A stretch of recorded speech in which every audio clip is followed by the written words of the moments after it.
आपल्याला जोडसाखळी हा खेळ खेळायचा आहे। यामध्ये काय करायचं आहे आपल्याला, जोडसाखळी म्हणजे काय, यामध्ये एका विद्यार्थ्याने जो शब्द सांगितलेला आहे तो पुढच्या विद्यार्थ्याने सांगायचा आहे, त्याच्या पुढच्या विद्यार्थ्याने पहिल्या दोन विद्यार्थ्यांनी सांगितलेला शब्द सांगायचा आहे। मग याच्यामध्ये आपण मुला मुलींची नावे घेऊ शकतो, फळे, फुले, भाज्या, खेळांची नावं, वेगवेगळी नावं घेऊ शकतो आणि हा खेळ खेळू शकतो। जोडसाखळी म्हणजे काय की ज्या शब्दाला शब्द जोडत जायचे, यामुळे आपलं काय होणार आहे, शब्द संपत्ती सुद्धा वाढणार आहे। बघा आता मला शौर्य शब्द सांगणार आहे, त्यानंतर मी माझ्यानंतर हा अशी आपली ही शब्द साखळी इथं पूर्ण करायची आहे आपल्याला। हा बघा फळांची शब्द साखळी घेतली, केळी सांगितले त्याने, केळी, सफरचंद। आता तू काय करायचंय, आमच्या दोघांच्या फळांची नाव सांगून तुझ्या फळाचं नाव सांगायचंय त्याला। सांग। केळी, सफरचंद, छान, त्याला टाळी दे की।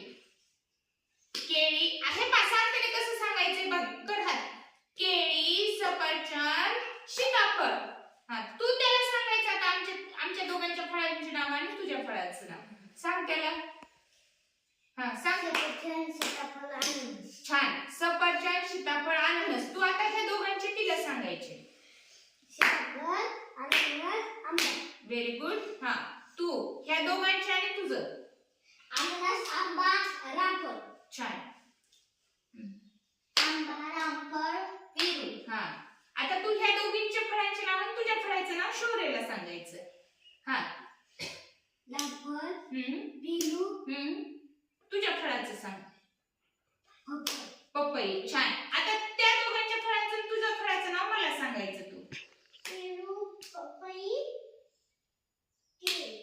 छान, बघा मी हे तिघांचे नाव सांगते, पेरू, पपई, केळी, आणि जर आपल्याला परत दुसरा राऊंड घ्यायचा असेल तर दुसऱ्या फळाचं नाव सांगायचं असेल तर चिकू। अशा पद्धतीने हा जोडसाखळी हा खेळ छान खेळता येतो।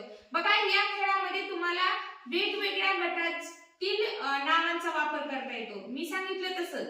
आता आपण फळांचं घेतलं तसं फुलांचं, भाज्यांचं, प्राण्यांची नावं, पक्ष्यांची नावं, ही सगळी नावं घेऊन आपण हा छान खेळ खेळू शकतो।